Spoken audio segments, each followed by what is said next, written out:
Olá, boa tarde a todos.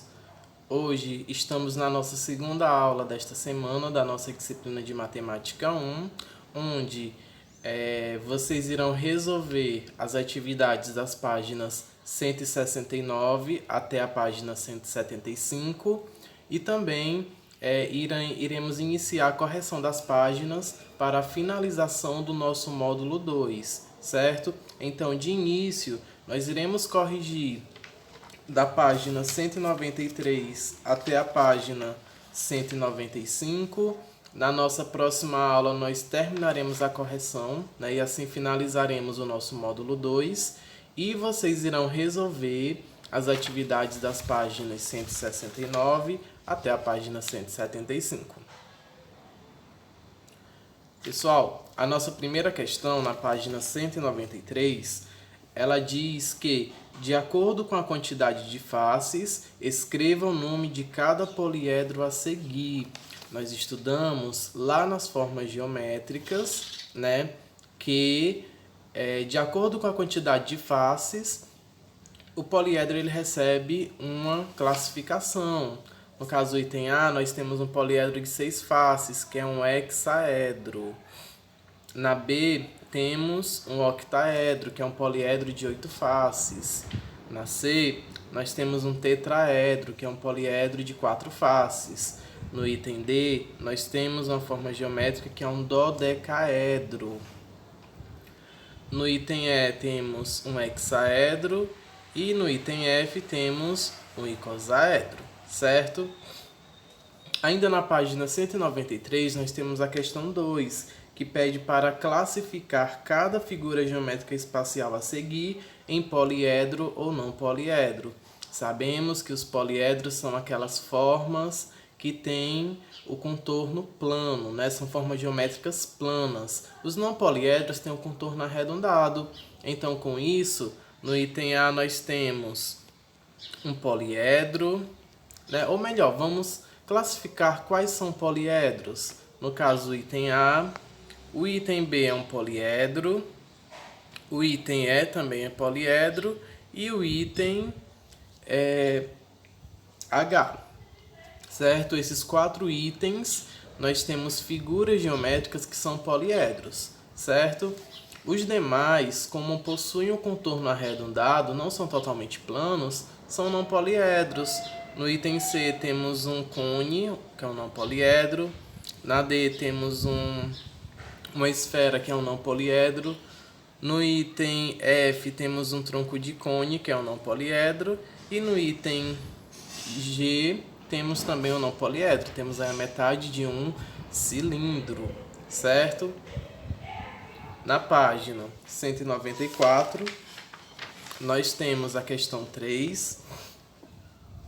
A terceira questão trata de planificações e a gente vai ligar cada planificação à figura geométrica espacial correspondente.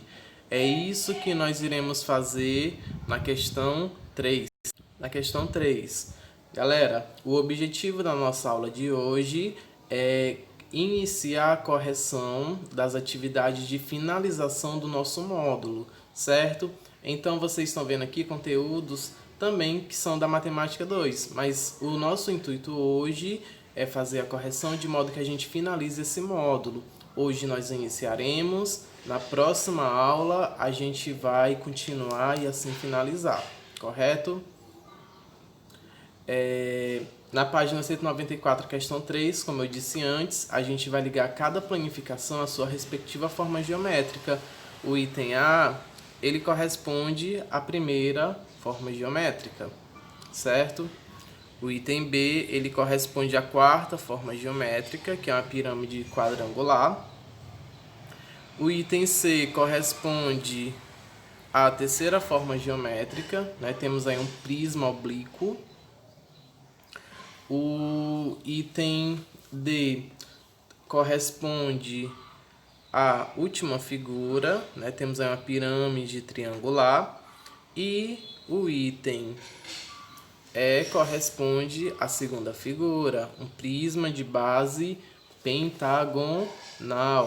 Essa é a sequência correta que vocês irão fazer né, nesta questão, certo?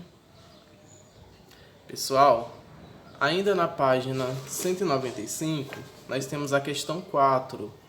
A questão 4, ela pede que a gente determine a quantidade de faces e arestas e nomeie cada pirâmide, certo?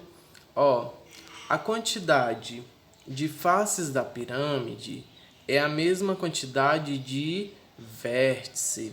Aí nós estamos conhecendo a quantidade de vértice. Logo, elas terão a mesma quantidade de faces. No item A, nós temos uma pirâmide que ela vai ter 5 faces e 8 arestas. No B, a pirâmide vai ter 10 faces e 18 arestas. No item C, a pirâmide terá 8 faces e 14 arestas. No item D, 11 faces e 20 arestas. E no item E, ela vai ter 4 faces, que é o mesmo número de vértices, e 6 arestas. A pirâmide do item A é uma pirâmide de base quadrada ou pirâmide quadrangular. No item B, nós temos uma pirâmide de base eneagonal, pessoal. No item C, nós temos uma pirâmide de base heptagonal, sua base é um heptágono. No item D, nós temos uma pirâmide de base decagonal, sua base é um decágono. E no item E, nós temos uma pirâmide de base triangular. O polígono que é a sua base é um triângulo. Então, essa foi a correção da questão 4. Essas são as quantidades corretas de faces e arestas e os nomes das pirâmides.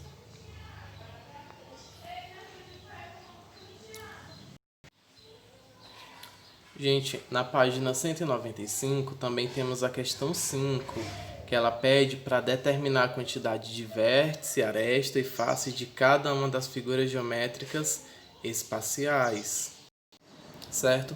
Antes da gente resolver essa questão, só quero lembrá-los que amanhã nós temos o nosso plantão Tira Dúvidas, que acontecerá através do Google Meet, certo? Aguardo todos, logo mais às 13h30, tá bem? E também não esquecer de postar as dúvidas no grupo do WhatsApp e também preencher, né, tirar as fotos das atividades e enviar através da plataforma Google Classroom.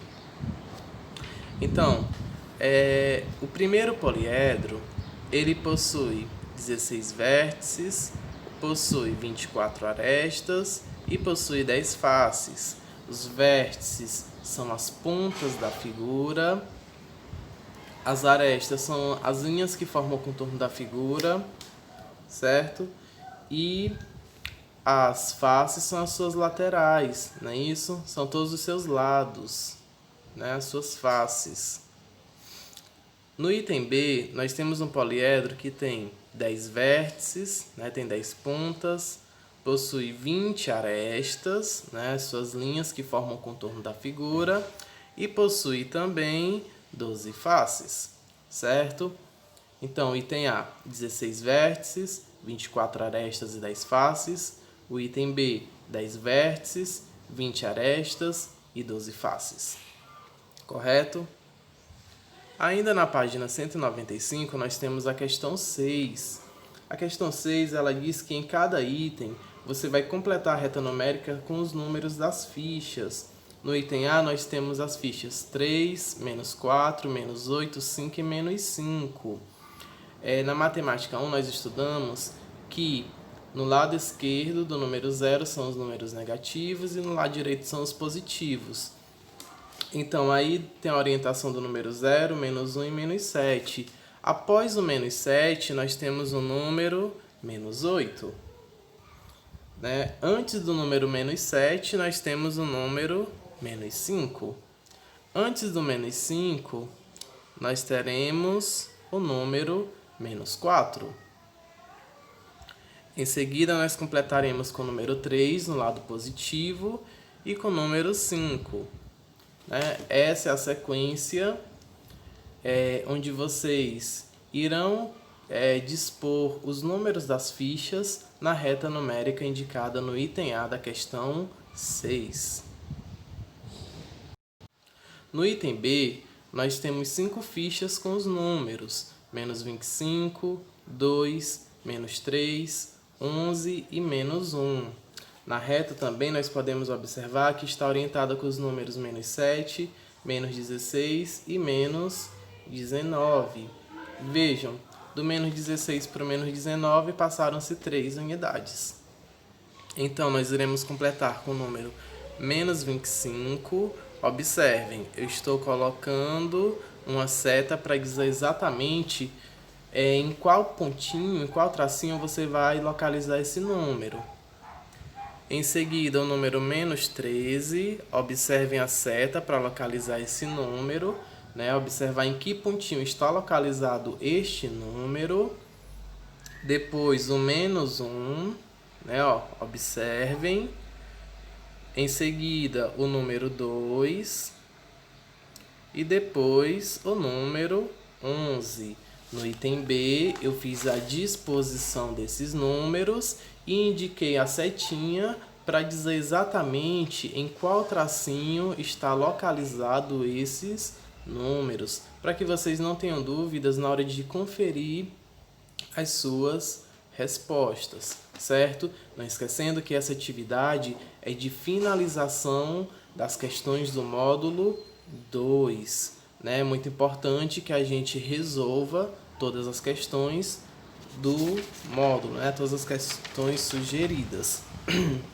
Então, por hoje, nós corrigimos as 6 questões.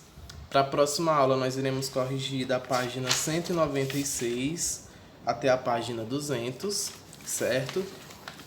E também o intuito da nossa aula de hoje é explicar a atividade do assunto das questões, né? Nós começamos a estudar o plano cartesiano. Vimos que o plano cartesiano ele é formado por 2 retas perpendiculares entre si. Ele possui 4 quadrantes. O primeiro quadrante na parte superior direita, o segundo quadrante, terceiro e quarto quadrante.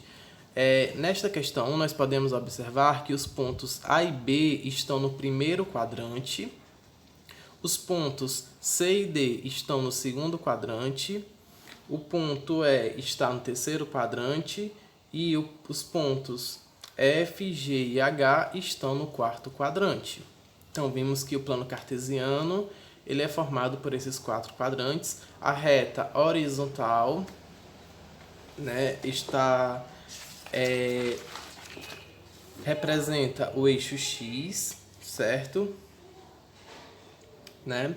O 0 é a origem e o eixo na vertical, que está em pé, é o eixo Y. Vimos que ele possui esses 2 eixos, não nos esquecendo que o eixo X é o eixo das abscissas e o eixo Y é o eixo das ordenadas, né?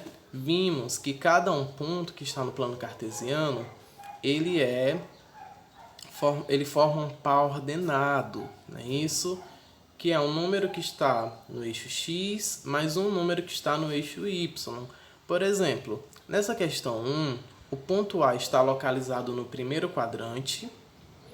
No eixo X, ele está no número 5 e no eixo Y está no número 2. Então, o ponto A, o par ordenado dele é esse, 5 e 2, certo? E nessa questão, vocês vão escrever as coordenadas cartesianas de cada ponto indicado no plano cartesiano. É justamente isso que vocês vão fazer, vão dizer quais são os pares ordenados de cada ponto. Vimos aí do ponto A, vocês vão dizer do ponto B, do ponto C, do ponto D, E, F, G e H, certo? Ainda na página 169, nós temos a questão 2. A segunda questão, ela pergunta quais são as coordenadas dos vértices C e D de um quadrado com 5 unidades de lado, representado em um plano cartesiano, em que o vértice A tem coordenadas 2 e 5 e o B 2 e 0. Pessoal, vocês podem desenhar o próprio plano cartesiano e localizar esses pontos, certo? Desenhando o quadrado, sendo que o lado tem 5 unidades, certo? Vocês não podem esquecer disso. E aí vocês vão dizer quais são os pares ordenados que compõem cada um desses pontos. Na página 170, nós temos a questão de número 3. A questão de número 3, ela traz os pontos e o plano cartesiano em branco, e vocês vão localizar esses pontos no plano cartesiano. Então, lá na página 170, na questão 3, você vai dizer a localização dos pontos A, B, C, D, E e F, certo? A questão 4, você vai observar as coordenadas do vértice do polígono, vai dizer quais são os pares ordenados, certo? Na B também. Então, pessoal, as questões da página 170 é mais a questão de você analisar quais são os pares ordenados de cada ponto, né? Enquanto na questão 5 você vai dizer que polígono é formado pelos 4 pontos, né, indicados. A questão 6 da página 171, você também vai dizer quais são as coordenadas dos 3 vértices do quadrilátero, sendo que a questão indica um vértice, né? A questão 7, você vai dizer em que quadrante está localizado cada ponto indicado pela própria questão, né? Bem simples. E depois vocês vão desenhar o plano cartesiano representando esses pontos. Então, na questão 7, vocês vão fazer são duas respostas. A primeira resposta, você vai olhar os pontos que a questão está trazendo e vai dizer em que quadrante eles se localizam. Em seguida, vocês vão desenhar o plano cartesiano destacando cada um desses pontos. Na página 172 temos a questão 8. A questão 8, você vai observar os pontos que estão indicados no plano cartesiano e você vai dizer quais são os pontos e as coordenadas dos pares simétricos em relação ao eixo X e em relação ao eixo Y. Por exemplo, o ponto B, ele tem par ordenado 2 e 1, né? Você vai analisar cada um desses itens, cada um desses pontos que eu diga. Na nona questão, você vai observar a situação, né, que está trazendo em relação a 2 lançamentos de 2 dados, e você vai identificar o resultado obtido em cada lançamento por meio de pares ordenados, certo? Por exemplo, no primeiro lançamento pode sair 6 pontinhos num dado e 1 no outro, então o par ordenado é 6 e 1, certo? Na página 173, vocês também vão dizer as coordenadas dos vértices do triângulo, também vão identificar, né, quais são os pares ordenados que compõem o vértice de cada do triângulo, né? A questão 11 também você vai dizer as coordenadas dos quadriláteros, ou seja, os pares ordenados. Na questão 12, a mesma coisa praticamente. E as questões das páginas 174 e 175 são questões que retomam o que foi estudado, certo? Então, tudo que você estudou, os principais conteúdos, eles estão nessa página onde vocês vão preencher os espaços em brancos, certo? Como sugestão, aconselho vocês voltarem lá no início, né, do capítulo e vocês vão observando as informações. Essas informações também estão nas aulas passadas, né? Inclusive eu já pedi para vocês fazerem anotações no caderno. Então quem fez as anotações também pode olhar no caderno e ir preenchendo os espaços em brancos nessas 2 páginas. Então é isso.